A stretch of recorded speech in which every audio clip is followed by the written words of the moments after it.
look, the more practice I get against Shaman, maybe the better. There might be a situation where, you know, I might end up not being able to ban Shaman in sort of the extended best of series that we might see at the finals. Depends what his hunter is. I mean, if his hunter is that really aggressive, top out at Leroy, secret hunter, face hunter, then that actually just is favoured against Shaman. Sure. The pros tell me. Well, it's not favoured when I play it, but it's favoured. One of the key things as well is BoarControl brings, or last week he brought Cthulhu Warrior, and it was the one with Baron Geddon in it as well. So could well be looking for that Warrior versus Shaman matchup. Maybe something that he thinks that he'll have an edge of with things like Baron Geddon. In a best of 7, I think we are doing a best of 7, or I assume it, but I'm not sure entirely. You're just shaking your head at me, so maybe not. I can't make any predictions right now. But anyway, if you were maybe going into a situation where you could have more decks to play against, the ban strategy might be slightly different. More practice you get against Shaman, maybe the better. So he may just think all 3 of these decks are favourite against Shaman.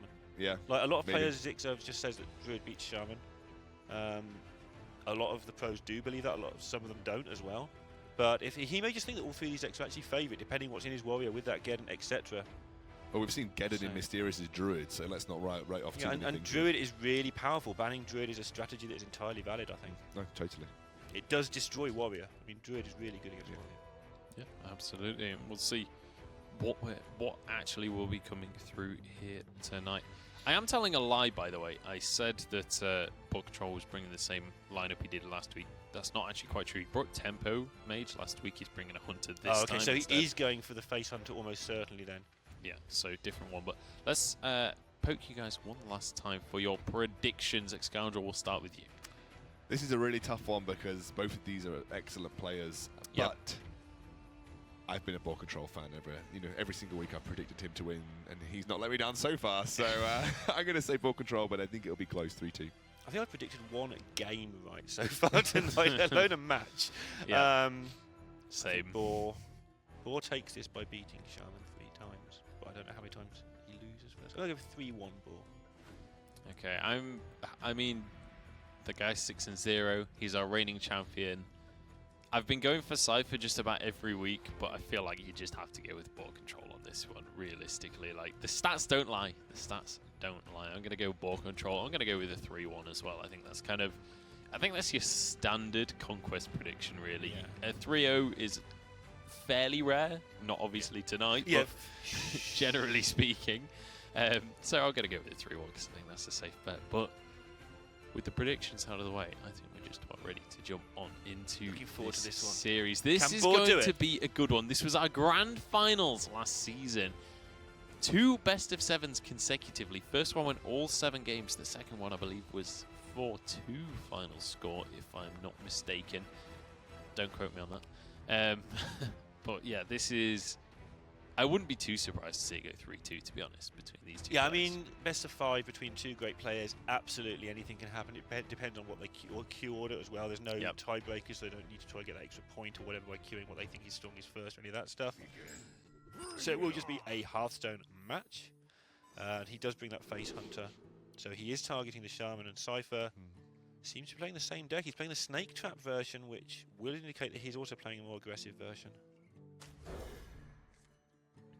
Well, we'll see who is going to be able to get the better of their opponent. Leroy going to be run here by BoarControl as well. So very aggressive kind of face hunter. He's going to be looking to close out games fairly quickly. Curious to see how he does this mulligan here. I know a few different players have different opinions on keeping tracking for turn 1. I think in the face hunter variant, I'd be very tempted to just get rid of it. And maybe use it for later on to search for answers, because you have a lot of 1-drops regardless, right? You have run Argent Squire. I don't know whether you run Fiery Bat, but you definitely have 1-drops in your deck that you don't need to be worrying about having tracking as your first go.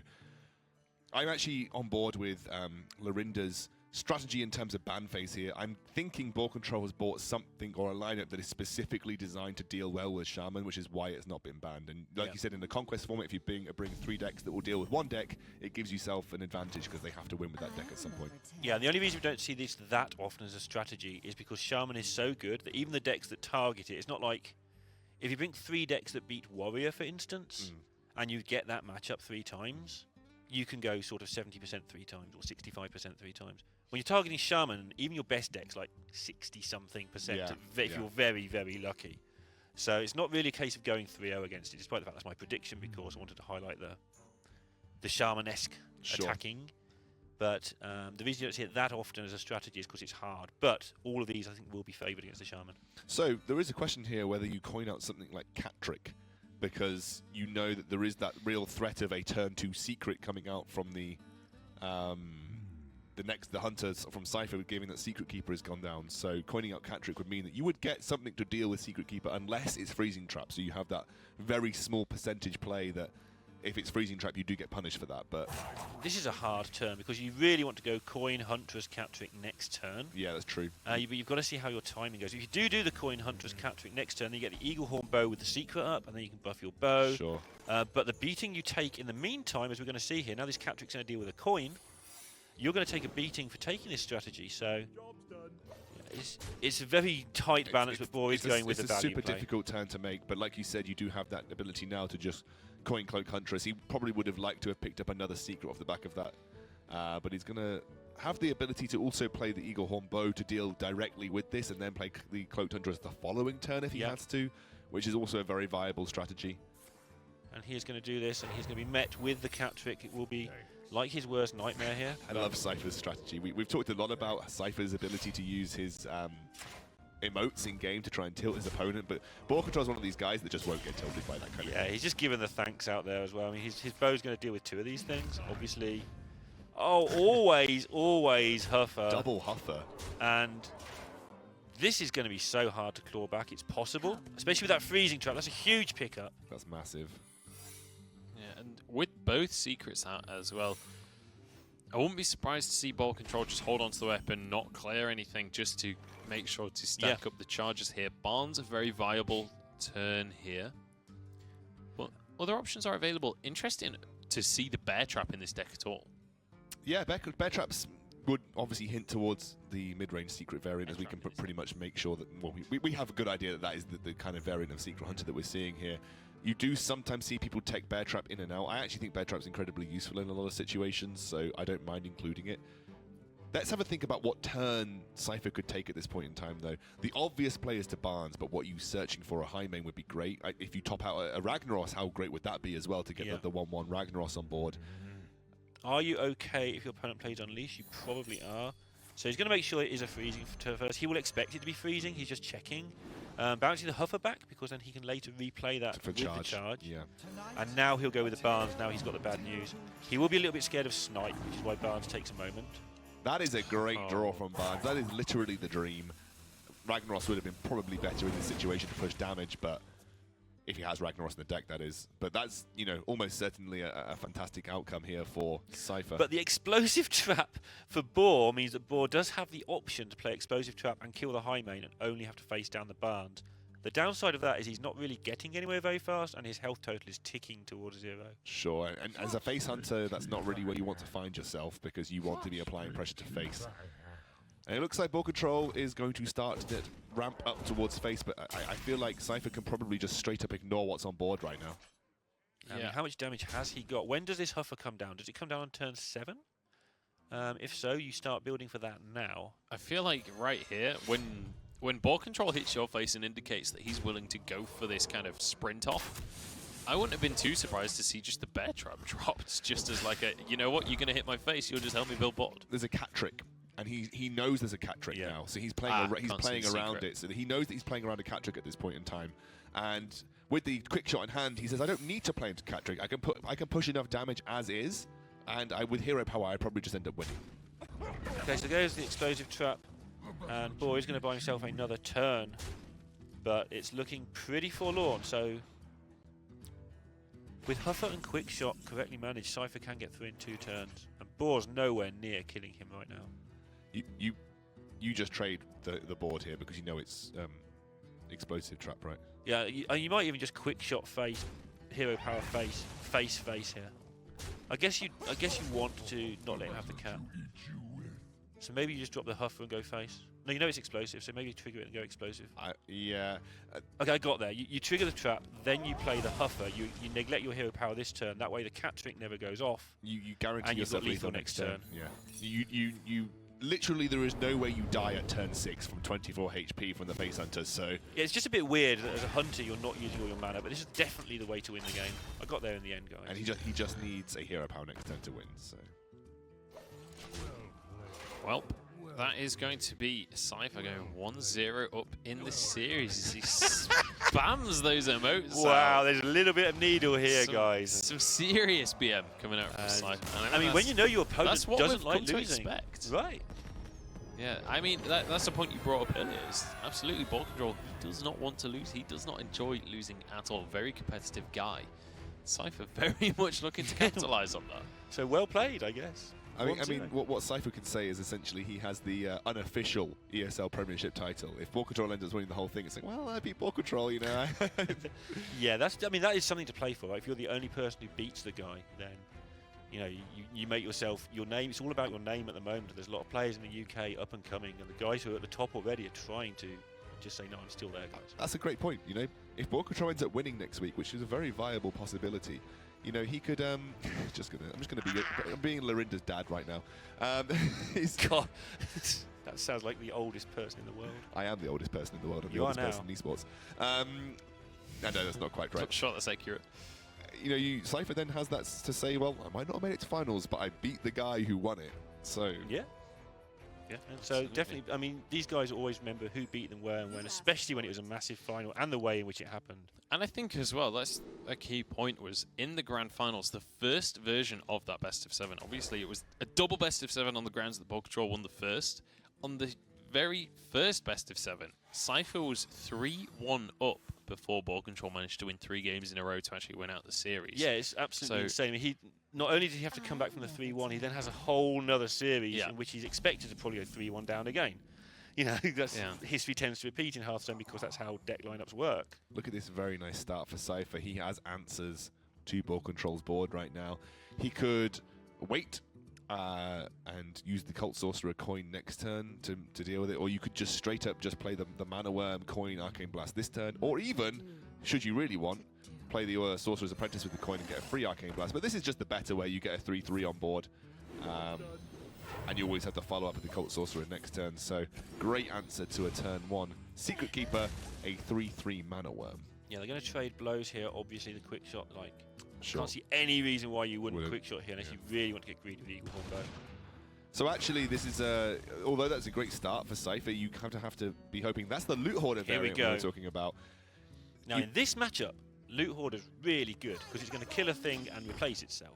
Yeah, and also this means you don't play directly or into you don't play into a nice Eagle Horn Bow really from BoarControl. You feel kind of bad about using Eagle Horn Bow onto a Loot Hoarder, and that's why I think Cipher played it, because if he played Cult Sorcerer or Sorcerer's Apprentice there, both of which are valuable in combination with his spells, he would have been feeling pretty bad that Eagle Horn Bow comes down for a free trade, and that means you also now pushed 2 damage to face in this situation too. Right, and Boar's next turn is Knife Juggler Grandmother, so he's going to take the shot first to see what happens before using the bow. Yeah. He had the option to just face it off with a Grandmother this turn, but he paused for a second, and you can see his turn next turn would have been a 3 and a 1, so he has to use the tracking, then the Knife Juggler doesn't get played, and it was just too much tempo to give up. So you trade in, and like you said, you go for that 50-50 with the Knife Juggler at this point in time. If it does hit, it's pretty good for you. Yeah, it is going to be a really strong position if this hits. If it misses, then it's going to be pretty bad, because the Knife Juggler will die, or you use up your charge. Showing great patience, by the way, with the charge on the weapon. Yeah, absolutely. Willing to give up his Knife Juggler here to preserve that weapon, which is worth so many damage later on. It's worth it, yeah. No, don't worry, we got the English, buddy. Yeah, I want to go back to my so many points GCSEs. So many damage. I'm going to use that in future. I like it. So many damages. But again, you kind of know that might be a win condition for you in terms of dealing with annoying minions or using that to just punch so much damage to face, because obviously every charge you get is an extra 3 damage you can punch to face. Oh wow, Cipher really keen to clear the entire board here. Yeah, I was about to bring up, like, there's definitely an option to ping the 1-1 and trade and then use the Arcane Blast just to, you know, maintain, or basically just to stop the Hunter getting out of control, right? Because that's the real goal in this matchup, is get to a situation where you're the one with lots of spells in your hand, you're the one with lots of answers, and the Hunter is the one on the back foot trying to just maintain the board. Oh, Barnes comes through. That's a good pickup from tracking. What does he get from it? He gets Leroy Jenkins, the 1-1 charge. 1-1 with no chicken. So, One thing that's also with this tempo mage deck, it can just burst so much damage from about turn 9 onwards. Yeah. So if it does do the things that Munch was talking about, and just defend, eventually it's just able to spam a load of damage. Do So you consider it does have a bit more time than usual. I was just thinking about considering playing Mirror Image now, but maybe you don't want to play into something like Unleash the Hounds or unnecessarily, so... Yeah, Also, you also want to stop it like a high main or something from doing 6 or whatever. Yeah. There's probably no high main in here, but something bigger. That's what I was about to say. Like, you can get a lot more value, and also you just get a lot more value by purely playing it with Flamewaker as well. That's the real reason that it's in the deck in the first place, is the fact that you can get it for free when you use it with Flamewaker, and it also has some use for itself. This is now a tough set of turns. I would be almost tempted to just ping here. That's the instinct. I'm just wondering if you don't drop all your apprentice and mirrors now. When do you play yours? When do you play Antonidas? When do you play Ragnaros? You're up against a face hunter. It's going to start hitting you hard. You've got one more turn, right? You probably just slam Antonidas, like you said, slam Antonidas next turn. Yeah, this is what you said. Just slam everything, and then you can play the Archmage, and if the Sorcerer's Apprentice survives, at least you get a fireball out of it at the end too. I mean, you have to really think before doing this, but when do you play them? Turn 9. Do you want to plan for turn 9 against Hunter? Turn 9 doesn't always exist against Hunter. Oh, this is a tough choice. Unleash the Hounds seems really good, and I would be tempted initially to go for Unleash the Hounds here. But Kill Command is a massive source of face damage that could prove useful as the game progresses, and he's going to go for the Unleash the Hounds. It was a tough choice, but I think Unleash the Hounds probably is correct. Yeah, this deals with the Apprentice really efficiently, and it's going to work out well for him, because that means Antonidas won't get a fireball. Yeah. It now means that playing Antonidas next turn straight up feels a bit grim, because you're going into a high damage board, and you can't deal with it as effectively. And like you said, it plays nicely into the Sorcerer's Apprentice here. So the Call of the Hound certainly turning things around a little bit here. BoarControl very much with things in his favour, but well, Flame Strike gonna change that immediately. Clears up that board. 2 on-1s remain, and a fantastic little bit of a tempo swing. And now BoarControl not really got the greatest of turns. Nothing to refill the board with. Yeah, Cipher's going to be able to clear up most of the time with these missiles and play the Antonidas. Still, he's been taken very low because of that kill command coming through, and there is quick shot for BoarControl next turn, so he can attempt to refill his hand. Let's hope Arcane Missiles does the work it needs to do here. See what it does. It should clear, but it's by no means certain. It is here, and it does clear. And it now means there is a timer also for BoarControl, but BoarControl now feels that his timer is just as quick as what Cipher is bringing. Yeah, your timer is up, my timer is now, and he's going to hit him in the face for a load. Goodness gracious. Frostbolt is much needed next turn. Looking very, very much like it's going to go to 1-all. Can't see how he deals with all of this stuff. You need Frostbolt, and then you need to hope that... You need Frostbolt, and you need to hope that... Frostbolt or Mirror. That's not Frostbolt. And there's no way of... Yeah, he's going to shoot himself in the face. So 1 apiece now. As BoarControl regains control of the situation. To be honest, it looked like it might have been going the way of Cipher there when we saw the states of the hands early on in the game. It definitely felt like things were starting to edge towards Cipher's direction, but didn't find any Flame Wakers and couldn't really maintain control of the situation. And we just get to that situation yet again with Hunter, where we end up in a face race, and Hunter almost always will win that out. The swing turn for me was tracking into Unleash the Hounds that allowed him to deal with the entire board, including the Sorcerer's Apprentice, effectively. It delayed the Antonidas turn by at least 1, and had he got the Antonidas turn for free, with a free fireball, that follow-up turn, you had huge amounts of damage that probably would have pushed lethal to face. So having that Unleash the Hounds coming out was pretty key to me for BoarControl in that particular matchup. And now we're going to have... New card. Yogg-Saron, Hope's End. Yeah. What's that do? I don't know. I've never seen it before. Haven't seen this for some time. I heard you play it, and it sometimes just kills itself. Yeah, I mean, wow. Anyway, so yeah, joking aside, Yogg-Saron not a card we see that much in Druid anymore. Some people still swear by it. Some have just absolutely hate it. So it's interesting to see it picked. It's by gone a top very player. 50-50 for me. Really Lorinda. has. I've seen some people say, well, actually, it still turns around games, and some people say it's a waste of 10 mana. So it is both, depending on how it feels. Yeah. And it's just a case of your own personal. This is when we first played Yogg, like going back to the dawn of Whispers of the Old Gods. There was massive arguments. Do you know what I love about Yogg-Saron now, in its current format, in the way it's been changed, is that it kind of plays to me as what the Dark Gods should represent. Right. It is a dark bargain you are playing with Yogg-Saron. You are investing your entire turn of mana into essentially either winning the game or giving yourself back, or you're having a miracle turnaround, or you're wasting 10 mana. It is that kind of dark bargain with Yogg-Saron that Yogg-Saron's supposed to represent. And I love the way that Blizzard have changed it in that format, because it now, for me, feels like, praise Yogg. It's like a real cult thing, It's actually like a real cult You thing. actually need to praise him now, rather than just feed him 20 spells and watch him do his menacing. Okay, Boar taking his time here, did have the option to Living Roots, but not going to help him that much. Obviously just a Feral Rage next turn. So he's going to take it really slow. Very interesting to see how this matchup pans out. It's definitely close-ish to 50-50. The number of people on either side of the argument means it isn't a big victory, because people lose arguments when it's 60-40 really fast. Feral Rage early on in the hand of BoarControl will be able to deal with some of the pressure coming out. And one of the things about this mid-range Shaman deck is that often you find yourself in these early turns just hitting your hero power, waiting until you can actually put threats on the board, because you get a hand like this where you've got a Hex, you've got some Azure Drakes and things, but you've got to get to the turns where you can actually drop them. Right, that Arcane Giant sitting at 11 with a very... This is the reason people started going back to the Moonglade portals and stuff with Druid to some extent, because these Giants do sit around being a bit more expensive than they used to be. Used to get to turn 4, you'd be like, how do I get this down on turn 6, turn 7? But now it's a lot harder, although this Innovate is going to prove me to be a massive liar. Yeah, you could innovate out the Emperor Theresian this turn. That feels pretty good. The use of the Feral, he's not going to do it. He's just going to ramp up and take Emperor next turn. That's fine as well, to be completely fair.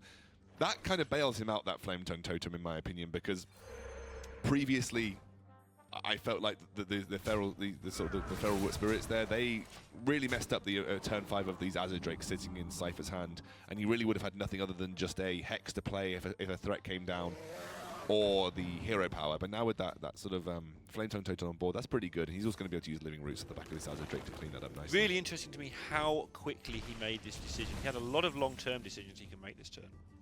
He could keep the Fandle with the Living Roots, he could play the Emperor to speed things up, although take a pause. But he realised he just got to get rid of that Flame Tongue Totem doing an extra 4 damage a turn.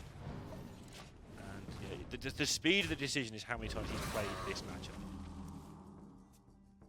Yeah, and I mean, it's difficult not to have played a lot against the Shaman. With the state of the ladder right now, these players, assuming they're playing a lot each day, and they absolutely will be. Like, they have played any of the decks that they're playing hundreds of times against Shaman at this stage.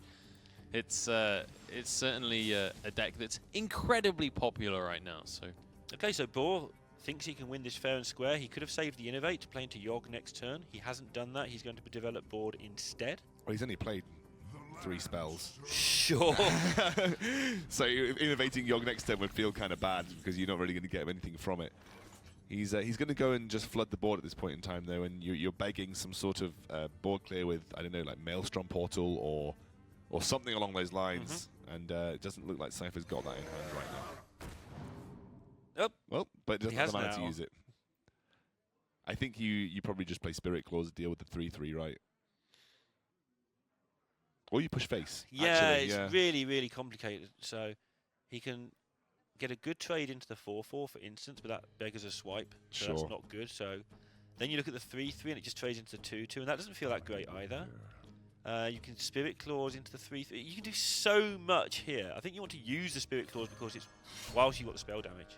Yeah, I think obviously, like you said, it's sometimes difficult. I run the Kobold version of the mid-range Shaman right now, the one that Amnesiac made popular, and I find it a lot more efficient to be able to hold on to my Spirit Claws, because I might have a bit more activation through them from my deck. But a lot of decks won't run the Kobold version, so you kind of want to take use of the fact that you have a consistent form of spell damage on board. And BoarControl is going to get value out of Fandral immediately. Yeah, gets that 8 armor, which you really need to do against the Shaman with your Druid deck. And if you can get it with a Fandral and kill something, then that's absolutely fantastic. I've got to say, I think Feral Rage is one of the most satisfying cards to use Fandral with the sheer value you get out of it when you get to clear and gain armor on top of it. Which is interesting, because Bite is terrible. You what, sorry? Bite is terrible, like 4 armor plus 4 for only 4 mana. It seems like that should be really good, but it just isn't. Yeah, it's an interesting one, but I think up there as well, Nourish is unbelievably exciting to get, right? Especially on turn 5, gaining 2 mana and 3 cards is just it just plays like Miracle Rogue when you do that sometimes, because you get the mana back and then you get a Wrath and then you draw another card and it's like, will you just stop? I like the question. I like the question that Cipher has posed here to BoarControl. What he's posed is, do you have an answer to my Ragnaros? Because I could just throw this down, and Druid really only has one solid answer to a Ragnaros, which generally tends to be Mulch. Yeah. And now Cipher's saying, well, you're going to need a lot of damage here to be able to take Rag out, and you're going to need a lot of combos, or you need Ancient the War to try and oppose a board thread or something along those lines. Here we go. It's that time. It's Yogg o'clock. How does he feel today? Has he been praised enough, or is he just going to be poor and sad and betraying? I thought that was the end of it. That was the end as well. I was like, I'm pretty sure he's played more than one spell.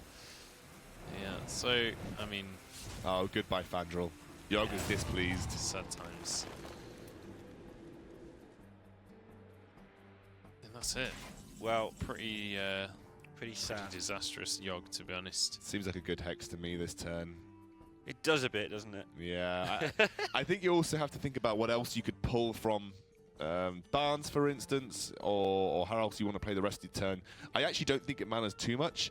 I think the biggest play that you make is Hex, deal with it with the Spirit Claws and guarantee yourself 8 damage to face. It's just what you want to use the rest of your mana for at this point in time. Do you want to cycle with the Azadrake now and guarantee that maybe next turn, if it's not dealt with, you have 3 damage on your Spirit Claws, which could, even without Ragnaros, put you in a winning position? How does, I mean, from what we can see, I agree with you, how does Boar even come back? Like, we can see it doesn't really matter what Cipher chooses here. You know, to Cipher it matters a lot because he doesn't know the board state, but Boar has no comeback mechanism here. This was really, really good by Cipher as well, or waiting to end his turn until after the Barnes, just in case it got a totem, meaning a plaything from below, and it did as well, got that Mana Tide totem, and immediately you just see BoarControl go, you know what, there's no way I'm coming back into this game, so just going to call it quits there, call it quits, sorry, and it is now 2-1 to Cipher, very close to overthrowing the champion. So BoarControl had a Harvest Golem in his hand. Now, did that come from anything? I think that came from Raven Idol. Yeah, from Yogg. I was thinking, yeah, it's definitely not going to be included. He's not playing some sort of SK weird combo. Because I used to be, a long time ago, people used to just say, I need a 3-drop that sometimes contests aggro. And that was it sometimes. And that was it sometimes. You know, you sometimes put a Harvest Golem in there, but I just remember that there was a Raven Idol cast by Yogg. Yeah, it came from the Yogg, so... That was a really nice... Like you said, though, we knew that it doesn't actually matter which way Cipher plays out there that last turn. You could have gone for the cycle, hoping that you pick up like that lightning bolt that came through or whatever from the Mana Tide. But I think Cipher just said, go as wide as possible because Druid doesn't have that many answers apart from Swipe. And if I go wide with a 5-5, a 3-4, and Ragnaros, there's no way you can invest that many resources across the board to deal with it. And it was probably a little bit more reliable at finishing the job without Rag than just playing the Azadrake, for instance. And this is a thing that happens when you try to target Shaman. The Shaman wins, and then you've just got a normal lineup without, that's now targeting nothing in particular. They're still good decks. I mean, he can still easily win this. But one of the reasons we don't see this strategy too often is because even though you've got a lineup that's favoured across the board against Shaman, the Shaman tends to just win somewhere really quickly anyway. And then, as you rightly say, you end up in this situation where your decks, they've been trying to target something, they might not be able to find that target. And smart kind of drafting of his decks here by Cipher, just basically saying, I'm not going to give you the matchup that you want against Shaman off the bat. I'm going to save that a little bit, and now he's in a situation where he just has to glean himself one win over the next 2 games with his Tempo Mage. And Tempo Mage, generally speaking, has a lot of pretty decent matchups. Yeah, Tempo Mage, when you know what you're doing, I keep emphasising this because it is difficult. You play each match very, very differently to each other. Is a very powerful deck right now. I think it's starting to make itself like Warrior, Druid, and Shaman the big 3. And I think we're finding that Tempo Mage is picked more than any of the other decks. Yeah, I definitely agree with that one. And as you rightly say, it's one of these decks that you have to be very good to pull it off correctly. But at the same time, this is Cipher we're talking about. No, sure. I This mean, is he's one of the best guys players in the that country. if you're wanting one of these players that can play incredibly well consistently, Cipher is your man. Yep, and it's a deck that the pros have familiarised themselves with in certain different iterations over the last year and a half now. It's not like it's a new deck anymore. This version is new, but a lot of the strategies are the same, concept, and yeah. you've learned one or two extra tweaks to play it differently at times. So Cipher being gifted with some very solid early turns here, but a double living roots on BoarControl will deal with what can be quite difficult for Druids to deal with, which is these early hard-hitting 3/2 minions. It does mean he loses that kind of value with them later on with the Azure Drake and any kind of spell power, but one of the best things you can do early on against Tempo Mage is just get rid of their board as quickly as possible, and then you are forcing them to catch up time and time again. We are seeing, though, that BoarControl will be thoroughly happy with the fact that he's got Nourished the following turn to refill a fairly clunky hand. And to be honest, Cipher has not really got a single best play to make other than just dropping another 2-drop. Interesting what you say about clearing up the minions there, because you do end up burning them out with the damage to the face with the Tempo Mage. If those minions haven't connected enough times, then your burn ends up having to go on the minions of your opponent. When that burn goes on the minions of your opponent, you've got no win conditions left. So, yeah, absolutely right that you've got to be tidying that up. And we know that the Mage, pending no crazy babbling book draws, is not going to be able to deal with 8/8 Giants particularly well. You don't run Flame Lances. Right. That's a great draw from Barnes, by the way. Sometimes you can get this horrible 1/1 that is just basically making your Barnes a split Yeti, essentially.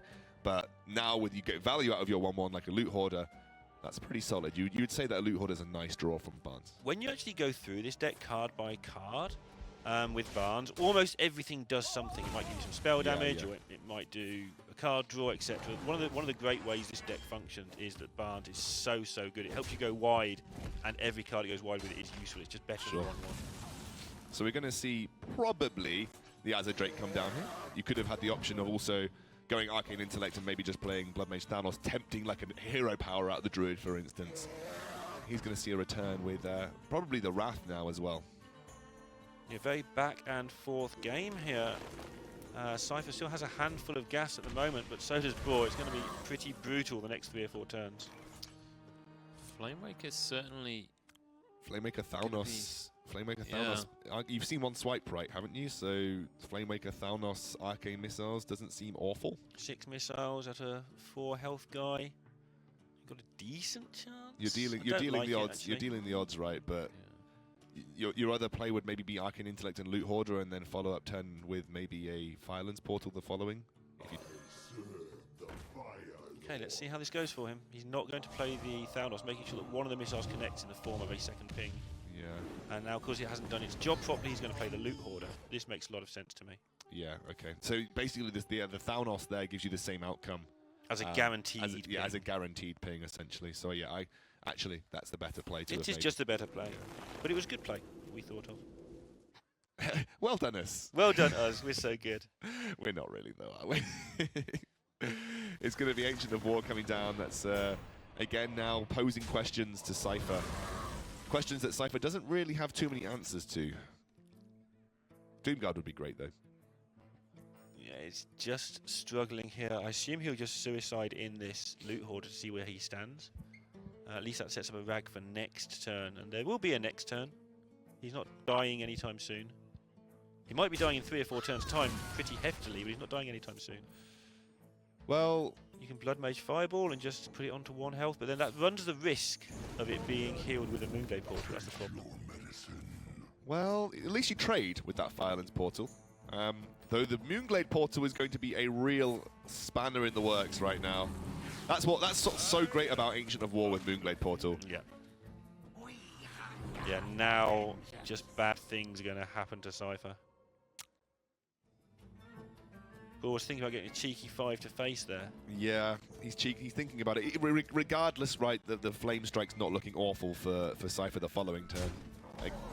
Yep, just 5 you. Why not?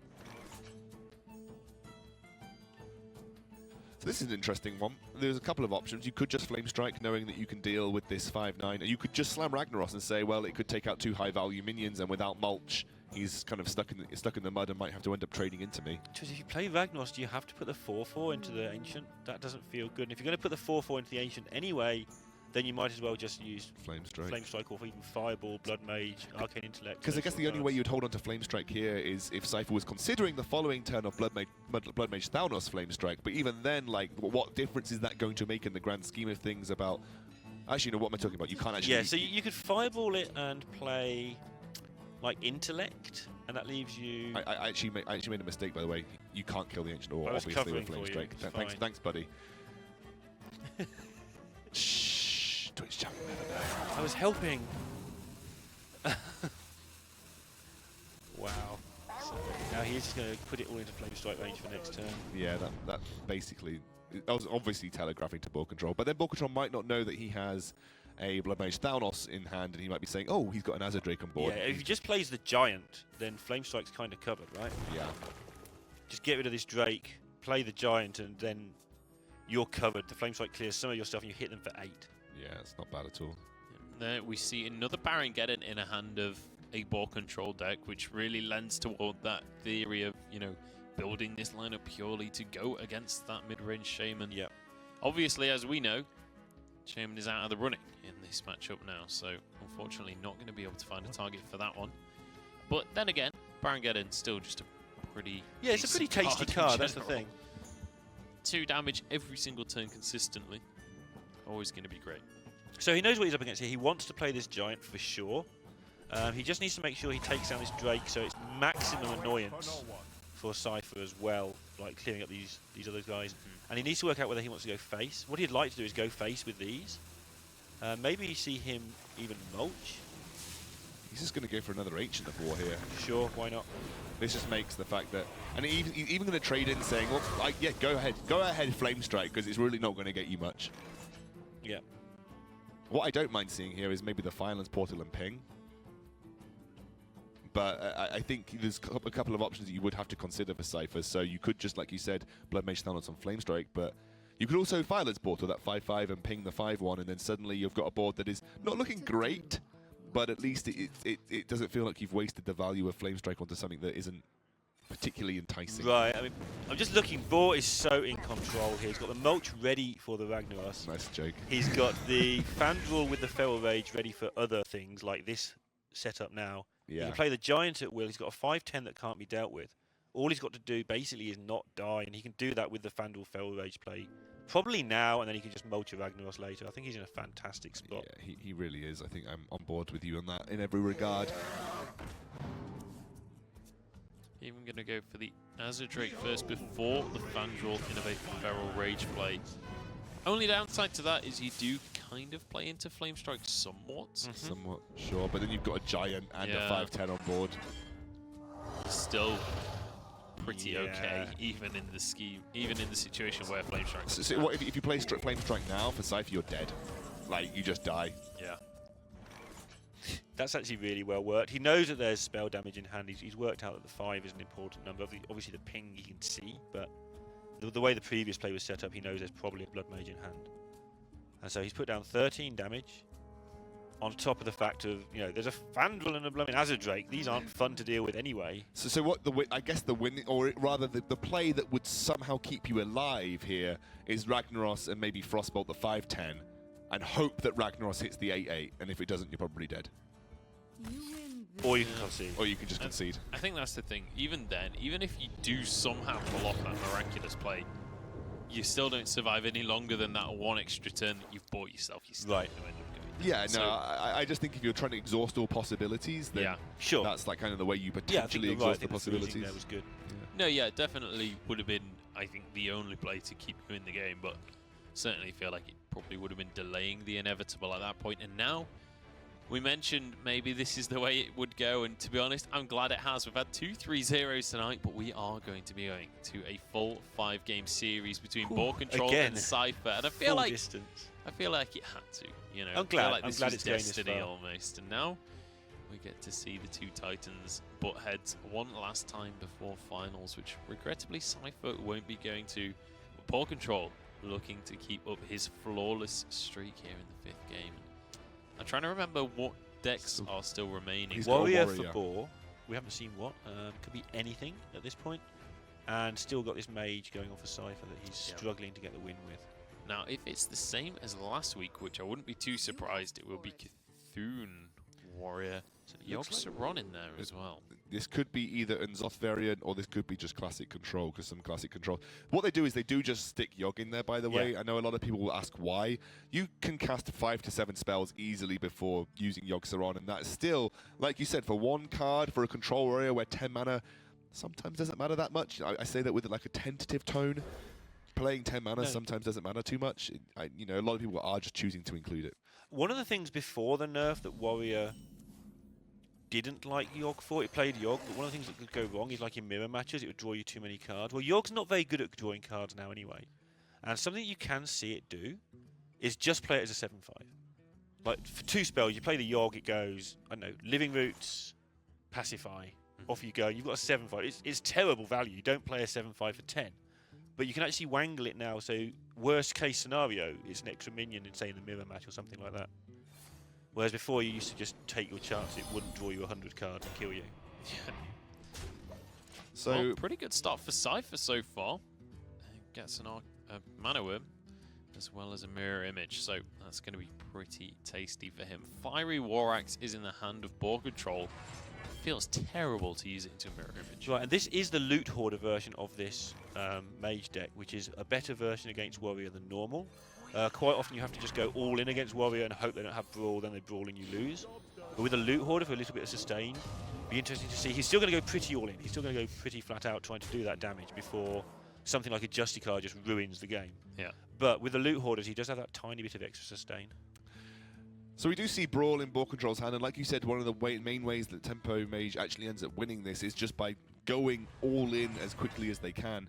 BoarControl not feeling the need to throw down the Ravaging Ghoul just yet. Still, we're not really being flooded with great pressure turns coming out from Cipher at this point in time, but we'll keep that armor value down, which is quite important.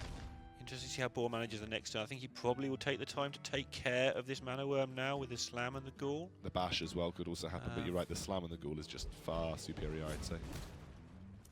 There's not many other 1 health minions to worry about, right, so yeah, he probably just gets the thing on the board. And there's a second Brawl as well, so should Cipher manage to build himself up yet another fantastic board, it will have an option available. Flamewaker is a way that Cipher can do this, though. That is now... He can save up and do, either get the second Flamewaker or maybe get a Sorcerer's Apprentice and some cheap spells. That does a lot of damage. It's like playing +2 spell damage effectively because the Warrior never has a minion. It's a good revenge coming out from BoarControl as well, though. And now he's just taking the time on the Bash. The reason he's thinking about this is because he's trying to maximise his armour without actually ruining his, you know, is this 3/2 Ghoul, is my face, except for what's worth what?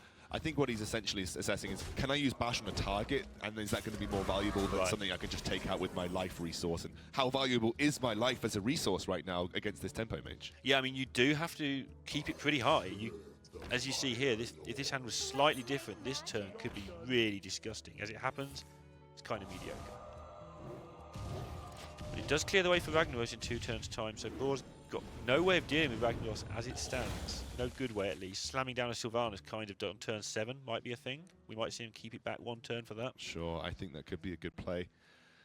Let's have a look at what BoarControl's got in hand right now, though, and what his options are. The obvious screaming play is the Ironforge portal. Like you said, you might want to save Sylvanas for now, but you could just say Sylvanas now, and then he has to deal with it, otherwise he loses some of his boards. So there are 2 options, I would say, that are blindingly obvious for BoarControl.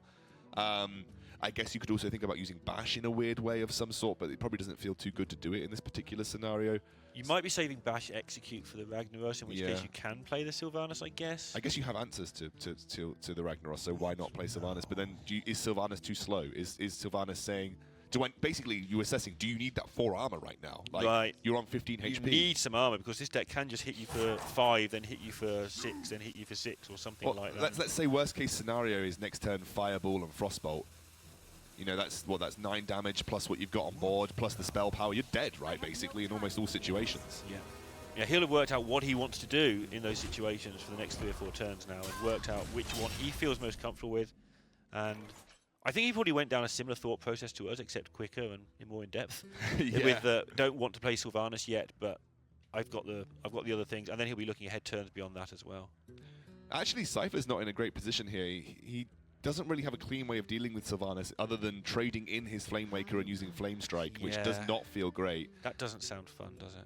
You could also play Azadrake and say, well, she's not going to steal anything next turn, or at least not without him using some sort of help, and he's not going to really be thinking about stealing these type of minions, basically. It's kind of low value. You'd rather just trade into them. You can also just like go face and see, calculate what burn you've got left in. Maybe play Azadrake and just try to draw burn and just go face for 2, ping face for another one, that's 3. And if you draw 2 burns, but if you draw 2 fireballs, you've won, for instance. So I wouldn't be too crazy by just going face and then playing Azadrake and Cult Sorcerer and then just saying, well, deal with it. And then I can play Ragnaros and maybe I somehow have the damage to deal with you in the following turn. But he's going with a safe play. It does get rid of that Sylvanas, it does clear the way for the Ragnaros, so... But BoarControl will know that right now. Sure. Because BoarControl will have made the assessment that, okay, he's really scared of Sylvanas going into turn 8. I wonder why he's really scared of Sylvanas going into turn 8. This fireball, though, is the start of big things. If the Rag goes face here... Followed by an Azadrake into a fireball for 7. Okay, it doesn't go face, which I think is actually better. Unusual. Yeah, I think you actually want it to go face normally. There will be an answer here in the form of Slam, followed by the Execute. So, BoarControl still holding on to this match right now. Yeah, I wouldn't have minded just armoring up there, to be quite honest, with a life total this low. Yeah, I think he's decided that he can't quite control everything, and his life total is okay. So let's get an extra couple of cards and invest in my future. It's costing me 2 armor, but each card in my deck is probably worth more than that in the long run.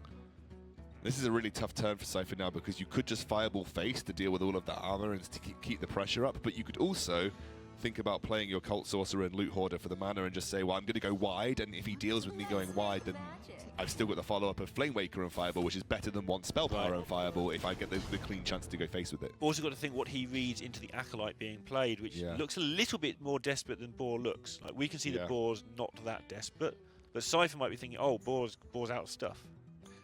And also look at what BoarControl's got now. Let's look at his options. He could Gorehowl, but then your life is such a valuable resource right now. Do you want to do that? You've got Shield Slam. You could Shield Slam the 4/4 straight up by the armor that you know is likely going to be under threat. And then he's thinking of the Brawl as well. He could be thinking this could be the best situation for me to Brawl and then Shield Slam afterwards. There's loads of options here for BoarControl. He's going to take the very safe option, though, of the Bash and the Shield Slam, which I think was my preferred play at the end of this. I think I agree with you. Still going well. He's still got a board presence, and this thing's pretty good. The reason that Acolyte is so good against this now is because of Flame Waker pings, that sort of stuff. So it isn't just your normal defense. It's like every time you ping this guy, he draws me a card. That's what it says on the card, obviously. Yeah. But that is so insane. That's a really clever play. Yeah, and realistically, in this matchup specifically, the odds of it going to fatigue are very, very slim. Right. So as BoarControl right now, you want to be drawing those cards. You want the maximum efficiency out of this Acolyte, which is something it's not really been that big of a factor recently in Hearthstone, but it's just going to have to basically, or Cipher this is just going to have to concede to the fact that this will draw 2 cards. Yeah, sometimes you have to just say, look, you got me, I can't deal with it. It's stunting his own development. It was cutting back the Loot Hoarder, it was cutting back the Flame Waker. The only way I can win this game with the hand that I have is to just hope you draw terribly. Well, now Cipher's committed everything and said, well, you can't, if you deal with my Flame Waker, probably I'm going down here. I don't mind just Yogg. Oh wow, Munchables, that's a bold move. Just straight up, just gonna Yogg. I think if I was caution to the wind. I think I much prefer the Gorehowl, but the Yogg seems fine as well. 7 weeks of hard grinding. I'm just gonna Yogg. I mean, I'll put my 100% record on the line. It would be a fitting end to the meta that existed for the majority of the group stage. Yeah, I understand. It's just amusing. Choosing not even to blood is 2-1, by the way. That's a good top deck right now for Cipher, though, because it continues to apply pressure to for BoarControl. Doomguard lethal? No. Damn, that would have been Doomguard lethal. Holy moly, I did not even think about that. I always forget about the Doomguard coming It's the only card I ever remember, because it's the only one I ever roll. That's the one you were a lucky gentleman. No, I need to roll Doomguards, that's the problem. And actually, Cypher's really got into a good spot here. Boar had all the answers a minute ago, but he has none currently. I think it is Yogg time now. And it is Yogg. Called it. Bash to the face, bash to the face. Oh, no. Goodness. Let's see. That That's helps good. so much. That's good. Double Divine Favour into 0 is pretty impressive, to be fair. That's a good gigantic bouncing self-home Yogg. Well, he gets a Yogg next turn as well. That's not a bad Yogg. That's actually reasonable. And he's going face? No, surely not. I mean, that 10 attack, certainly very Oh, no, that'd tempting. be him pointing around saying, yeah, I guess. Oh, wow. Oh, wow, he actually does have 10 attack. Yeah, because of the bite. Also has a Fiery War Axe in hand. So And also, he might not be trading using his face that much every game because he's so low. I mean, it's not that ridiculous of a concept. No, you are. Do you know what, Munch? I will take back my surely not. But he's actually not going to do it in this instance. Now, do you loot hoarder and ping it just to search for things here? I don't think you bother. I think you just spam these 3 onto the table. Yeah, because you know that. You know he's got Brawl. You might be right. You know he's got Brawl, so you don't play all 3. Yeah, but you're going to lose the Brawl anyway. Like, and maybe keep the Sorcerer's Apprentice because of how valuable it can be with cards. So maybe if you end up drawing, like, I don't know, a Violence Portal and a Fireball, for instance, you keep the Sorcerer's Apprentice. I don't know how valuable. Yeah, it's just a little bit different to the start of the game where you say you lose to Brawl. Here, I mean, he's got less than 12 cards left. So you know he's got it. It's not even an option. He's struggling for things to do with 7 or 8 cards. So I don't mind him holding on there, even though it looks kind of sad. This makes Brawl a kind of a sort of a worse investment of 5 mana at this point in time. I wouldn't even be too averse to just going back and playing another Yogg-Saron at this point in time. But yeah, he's got to work out what he wants to do with this Grom. Like, you can Shield Slam the 3/5, you can Grom the 2/1, you can tank up or armor up. That puts you onto 10. Yeah. You think you're probably not going to die next turn that way? Well, this is actually better. This is the same thing I said, except not crap. Well, you might as well use one of those Brawls. If your 2/2 survives, which it doesn't, but you can still deal with this 3/4. Oh dear. Loads and loads of outs here for Cipher to win this game. Yeah, absolutely. Do you Shield Slam knowing that? Yeah, you have to. You have to. You can't take 3 here. So a Fireball? Yep, Fireball does it. That's not a Fireball. That's not a Fireball, but it's another question that has to be answered, like questions do, I guess. Well, there wouldn't have been enough mana to Fireball this turn as well. Doomguard lethal again. Hey, that's not bad for Archmage though, if you keep hold of it. Yeah, and as much says that it wouldn't have been Fireball lethal this turn, but it would have been a threat that had to be dealt with for next turn. But yeah, you might be able to just get a spell and cast it for 5 mana. Here's Yogg again, the second Yogg. That's a secret. Yogg's been quite kind right now to BoarControl. Certainly has. Needs to get some armor. This is where the sprint comes in, though.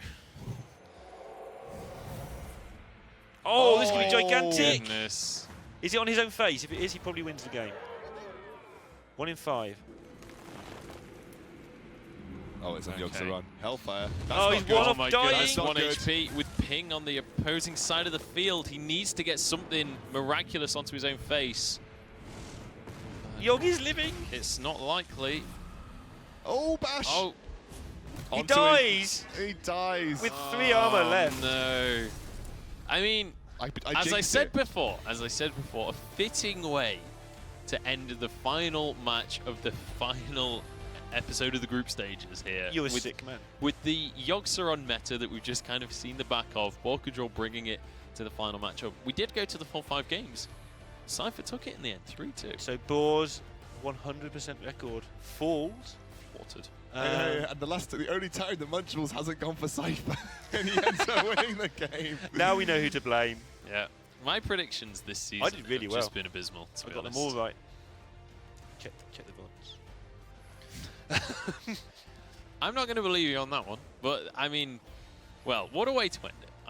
I'm not 100% sure there's a whole lot of analysis can be done when it ends with a double Yogg. It's good to see Cipher taking win from Boar, keeping himself in contention, getting ready for a big HCT, another Premiership coming up at some point as well. So he'll be strong going into those things. Boar will be angry. He hates losing. It's something I like to make because he's a really nice guy until you stick him behind that terminal and it's like changes. It was his own Yogg-Saron. So I feel like there's only a certain amount of anger you can have in that situation. I think there is a point we could talk about Yogg-Saron we like, but I want to really point out that Cipher played really well to his tempo mage win conditions there. Yeah, he was losing for most of that game. Yeah, I mean, look, he got 2 great outs in the form of Fireland Portal after Fireland Portal, which is obviously the burn that you want when you, especially because you apply a threat with the burn as well, knowing that the warrior is going to have to deal with it somehow. And Cipher knew that his win condition was, well, you know, that turn where he used the arcane missiles just to burn through the armor, just to start applying pressure. He knew that against warrior, you can't afford to play the long tempo, the long game. If you've got Cabalist Tome, maybe you say, well, maybe I can hold back a little bit. If you've got Babbling, but